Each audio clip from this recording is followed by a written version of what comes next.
dog. Did y'all see that kickoff? Hey, man. That was dope. Hey, if y'all didn't look at that, please do before you look at this. Or you could just listen to me speak about it. First of all, Chris Classic, second car vlog of the day. Make sure you subscribe to the channel, the Taking Her Podcast, where I talk about wrestling topics like this. I interview wrestlers, and I put my matches up as Classic Alpha as well. Make sure you subscribe to my second YouTube channel, C3 Ultimate Wrestling, me and my wife's professional wrestling company. We got a show in April. I'm excited for it. A lot of good shows going on in April, including Wrestlemania. Wowzers. First of all, the fact that this is a WrestleMania kickoff, which is 2 months before WrestleMania, with no wrestling today. The fact that people showed up in droves says something. And I heard it was a free event, but still, like, there's no wrestling. So that just shows you how tuned in people are to look at something to do with WrestleMania. 2 months ahead of time. Usually kickoffs and stuff is the week of or the day before. Like when we do press coverage and media coverage for our shows for C3 Ultimate Wrestling, I wish you guys look at those videos in the past on the lives.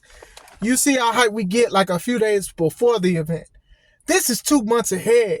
And I am excited and flabbergasted by everything that's going on.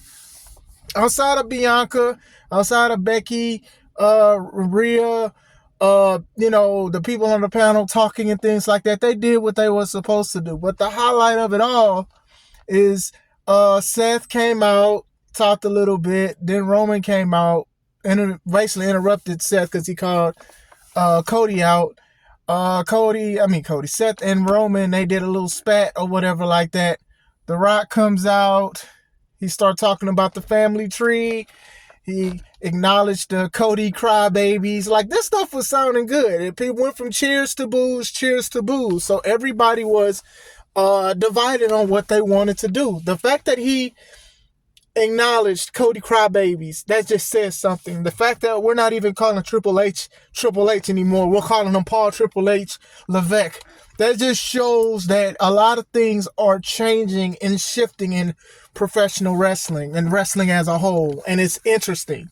It's very, very interesting to bleed the lines of kayfabe and reality is a risk, but they are doing it the right way, to the point to where The Rock was speaking to Roman saying, our family this and our family that. Look at our family tree, even though people booed the family tree. Shame on y'all for talking about a family of Samoans. Do y'all want to fight Samoans?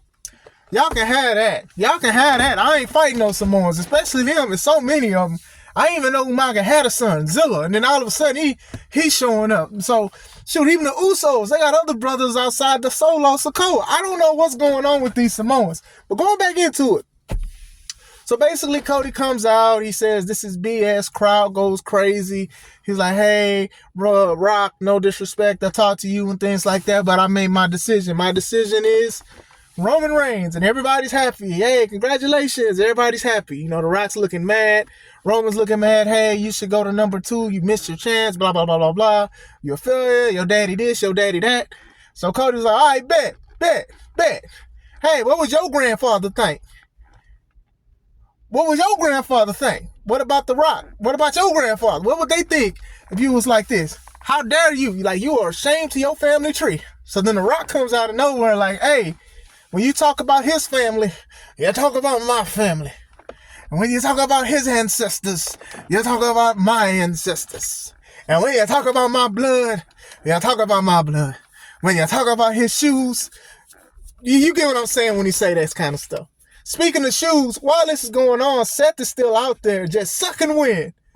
He should have clicked his Shirley Temple Heels 2 times to go home, because he should have faded, because there was no reason for the man to be out there. Like, y'all had already made this the number 2 title. Y'all already did. And Seth is trying his hardest, but y'all really put this man in a booking hole.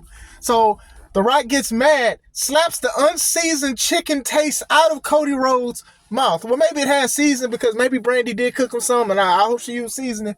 Slapped all of it out of his mouth. When that happened, the stuff literally hit the fan. People fighting, people cursing, Cody like, hey, don't touch me. The Rock's like, hey man, don't do it, dude. You're gonna get slapped again. Cursing is ensuing. I'm not gonna curse on this. Cursing is ensuing between Rock, Roman, Cody, and Seth. Seth even had stuff to say. Seth was saying some gems too, by the way. Like I said, this thing between kayfabe and reality is very good. Seth was saying, just because you're on the board, you can't do this kind of stuff because you're on the board.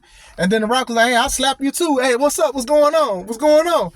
Bruh, this is crazy. This was exciting. This makes you want to look at Raw and SmackDown. You get what I'm saying? Even in the back, when they was talking to Paul, who is now who was formerly known as Triple H, they were saying like, what happened? And then Triple H was speaking, was like, hey man, things happen, things go off the rail, people go too far. Here come The Rock. And behind The Rock is Roman, who is the top champ. And The Rock said, fix this. He talked about my family. Fix this, you know what, start cursing and stuff. And then Roman was like, right, and follow and walk with him. Man, what is going on?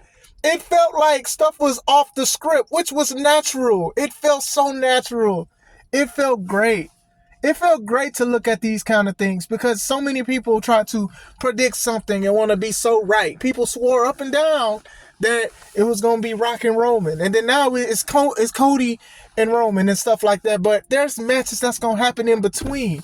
There's family ties into this thing, right? And like I said, and I'm going to say it before, despite how great this was, I would have been fine if it was Cody and Roman. I would have been fine if it was Rock and Roman. I understand both things. I truly do. But now it looks like they may be turning The Rock into the new Vince McMahon. And which means putting your family on like he's been doing in real life. I can definitely see this kind of stuff happening. Protecting your family and things like that. Like this was something to see who is the top guy in the NOI. But still, this puts him in the authority figure. You know, Triple H is there, obviously, but then also Dwayne is there. So this is good. Like, it's so many stories that can go between this. And I think this is one of the things that I love about it. This is going to have people talking, The Rock slapping Cody, because that is so relatable to a lot of people. If I don't like my brother and we arguing over something and then we go to school and then somebody's talking about my brother and my brother start fighting, guess what got to happen? I got to start fighting too. You're not going to beat up my brother. You're not going to beat up my cousin. You're not going to beat up my family. So it was like, even though The Rock and Roman was about to do this thing, to see who's the best, who's the actual tribal chief head of the table, Cody came, start talking about the family. He didn't really say much, but still, you don't put my family name in your mouth. This is how relatable this stuff is, man. This is crazy. They did great. I already talked about how they make it bank. And look at this. We got to hear what Cody gonna say.